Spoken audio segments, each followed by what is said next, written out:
Respond అండి. ఏంటి ration mafia, దీనికి బ్రేక్ లేదా? ఎందుకు ఉండదు? బ్రేక్ పెట్టేవాడు ఉంటే బ్రేక్ పడుతుంది. అంటే ఎవరు పెట్టారు? ఏదో ద్రవణంపూడి చంద్రశేఖర్ మీద నాకు కడుపు మంది ఉంది కాబట్టి ఆయన 4 మాటలు అనేసి ఎక్స్పోర్ట్ బిజినెస్ చేస్తున్నారు కాబట్టి చేసినవన్నీ తప్పులు అంటే export licence, export procedure is totally different subject. అది ముఖ్యంగా కస్టమ్స్ అన్నవి సెంట్రల్ గవర్నమెంట్ పర్వ్యూలో ఉంటాయి.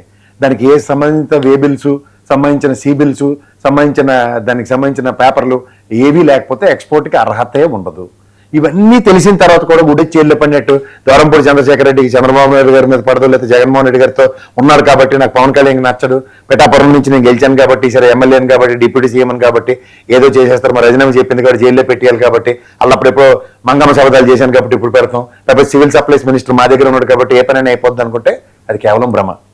ఎందుకంటే ఈ సిస్టమేటిక్ సర్కమ్స్టాన్సెస్ లో ఈవెన్ పేరునాని గారికి సంబంధించిన గొడవను సీజ్ చేశారు, ఇంత అలవాటు పడ్డారు, పెనాల్టీ క్లాస్తో బయటకు వదలలేదా? అరెస్ట్ ఎవరైనా అయ్యారా?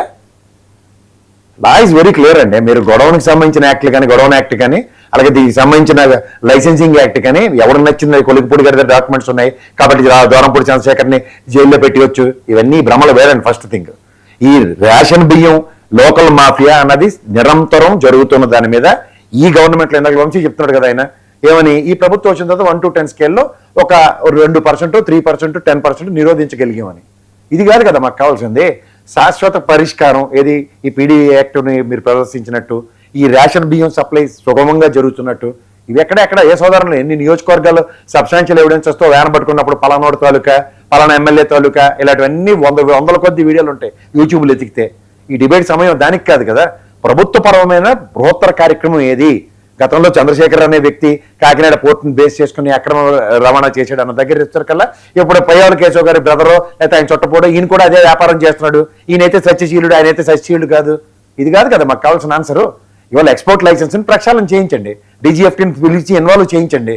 ఖచ్చితంగా దీంట్లో అంతర్గత లొచుగులు ఏమైనా ఉండుంటే, లేకపోతే ఎక్స్పోర్ట్ పాలసీ వైలేషన్స్ ఏమైనా జరుగుతుంటే, వాళ్ళు ఓపెన్ చేసిన ఎల్సీలో వేరియేషన్స్ ఉంటే, ఫిక్స్ చేసిన రేట్ కన్నా ఎక్సెస్ రెవెన్యూ ఫ్లో కనుక ఇన్ఫ్లో కానీ అవుట్ఫ్లో కానీ ఉన్నప్పుడు ఆర్బీఐ లాంటిది, ఈడీ లాంటి సంస్థలను ఇన్వాల్వ్ చేసి మాట్లాడండి. ఇవేమీ లేకుండా అలా చెంగం సినిమాలో వెళ్ళిపోయినట్టు నా దగ్గర పోలీసు వాళ్ళు ఉన్నారు, లేదంటే ఈ వ్యవస్థలో నేను షిప్ ఎక్కగలను అనుకుని వెళ్తే సీజ్ ద షిప్ డైలాగ్ మాత్రం మిగులుతుంది. ఇది కాదు మాకు కావాల్సింది. ఇవాళ ద్వారంపూడి చంద్రశేఖర్ చుట్టూ జరుగుతున్న వ్యాపారం అంటే దేర్ ఆల్ బిజినెస్ టైకోన్స్. పోర్ట్ని బేస్ చేసుకుని లక్షలాది ఎక్స్పోర్ట్లు చేస్తున్నారు, లక్షలాది ఇంపోర్ట్లు చేస్తున్నారు.